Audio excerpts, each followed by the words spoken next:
Bueno, vamos a ver un nuevo tema que se llama correlación lineal simple. Este tema consiste en analizar la independencia o variabilidad conjunta de dos variables aleatorias, o sea, estas dos variables no están controladas por el investigador y se toman de a pares en cada individuo o en alguna situación en particular. Entonces, cuando hacemos observaciones, siempre vamos a hacer de a pares. Como primer paso, vamos a hacer un gráfico de este estilo que se conoce como diagrama de dispersión, en el cual se dibujan los puntos que corresponden a las distintas observaciones. Entonces, podemos observar diferentes situaciones en las que las variables tendrían un cierto patrón. Este cierto patrón es lineal, que es el caso que vamos a analizar. Tenemos diferentes situaciones. En este caso tenemos una dispersión respecto a una, supongamos, línea imaginaria. Tenemos esta situación donde la dispersión es aún menor. En este caso en particular tenemos ausencia de dispersión. Tenemos esta situación donde el patrón sigue una cierta tendencia decreciente a medida que aumenta x. Esta situación en la que el patrón sigue una función que ya no es lineal, sino que es curvilínea, puede ser una cuadrática, una exponencial. Y tenemos esta situación en la que no sigue ningún patrón determinado. La herramienta que tenemos para analizar si existe alguna relación conjunta de las variables es a través de la covarianza. Covarianza de x e y. Así como tenemos el concepto de la varianza de una variable, si recuerdan, la varianza de una variable x está dada por la sumatoria de las observaciones respecto a un valor central. La varianza poblacional respecto a un valor central, que en este caso es x.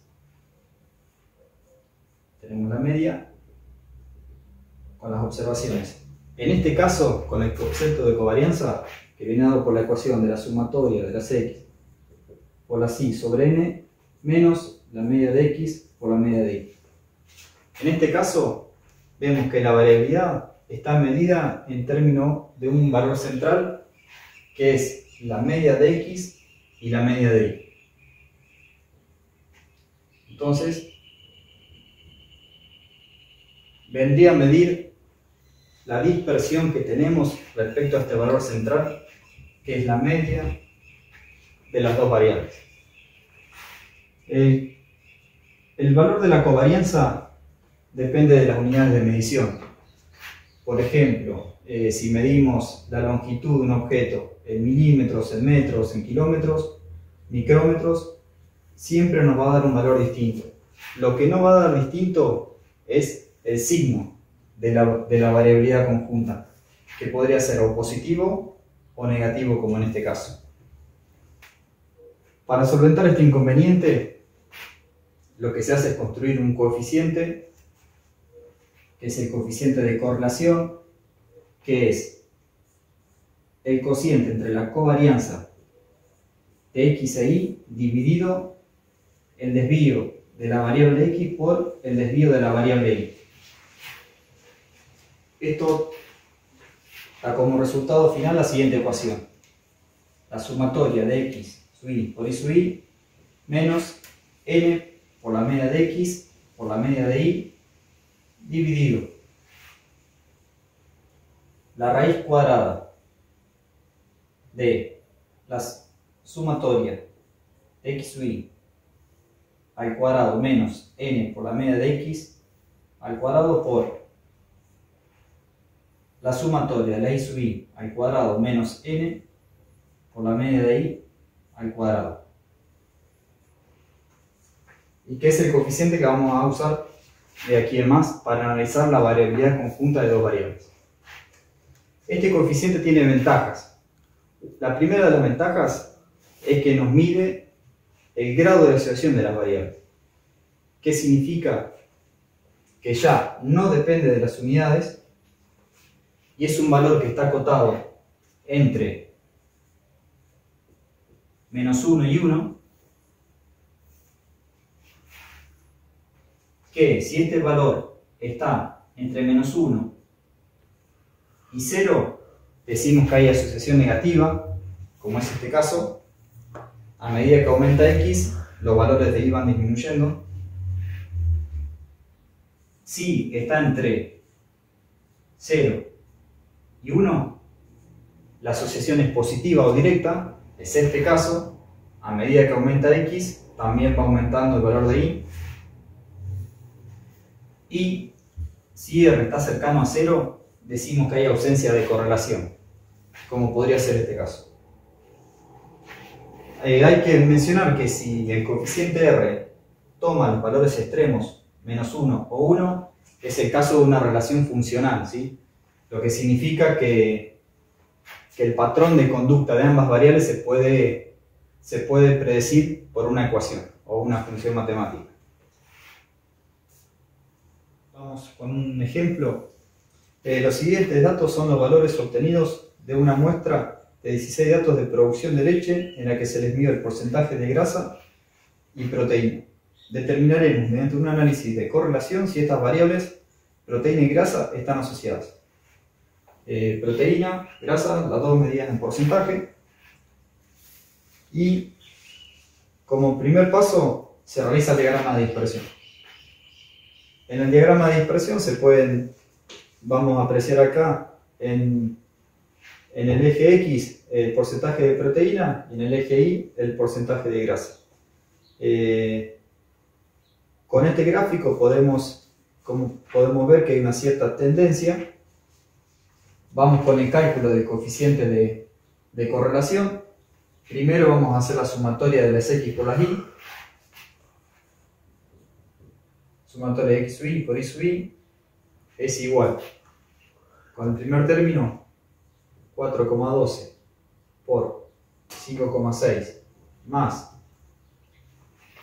3,33 por 4,16 más 3,35 por 3,88 más 3,34 por 3,77. Así hasta el último término, que es 3,44 por 4,26. Esto da como resultado 235,63. Vamos a resolver esta otra parte también. Vamos a hacer la sumatoria de cada valor de la x elevado al cuadrado. Entonces el primer término va a ser 4,12 al cuadrado más 3,33 al cuadrado más 3,35 al cuadrado más, así hasta el último término, 3,44 al cuadrado. Esto da como resultado 199,8. Vamos a hacer lo mismo con la variable y. Vamos al primer término, 5,6 al cuadrado más 4,16 al cuadrado más 3,88 al cuadrado más, así hasta el último término, 4,26 al cuadrado. Esto va a ser igual a 279,38. Tenemos la media de x. Para resolver, esto da un valor de 3,52. Tenemos también la media de y, que es 4,15. Bueno, ahora podemos reemplazar cada uno de los términos que calculamos. La sumatoria de las x por la y, que es 235,63, menos el n, que es la cantidad de observaciones, son 16, por la media de x, que es 3,52, por la media de y, que es 4,15, dividir la raíz cuadrada de la sumatoria de la x al cuadrado, que es 199,8, 4,8 menos 16 por la media de x elevado al cuadrado,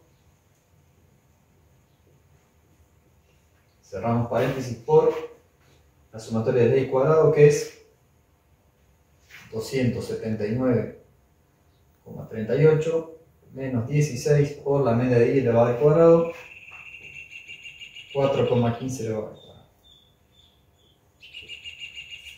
Haciendo estas cuentas nos da 0,8067. Este coeficiente nos indica que hay una asociación directa o positiva entre las dos variables, o sea que a medida que aumenta una de las variables también lo hace la otra. Bueno, como este es un estimador y no es un parámetro, lo que hay que hacer ahora como siguiente paso para concluir el análisis es realizar un test de significancia.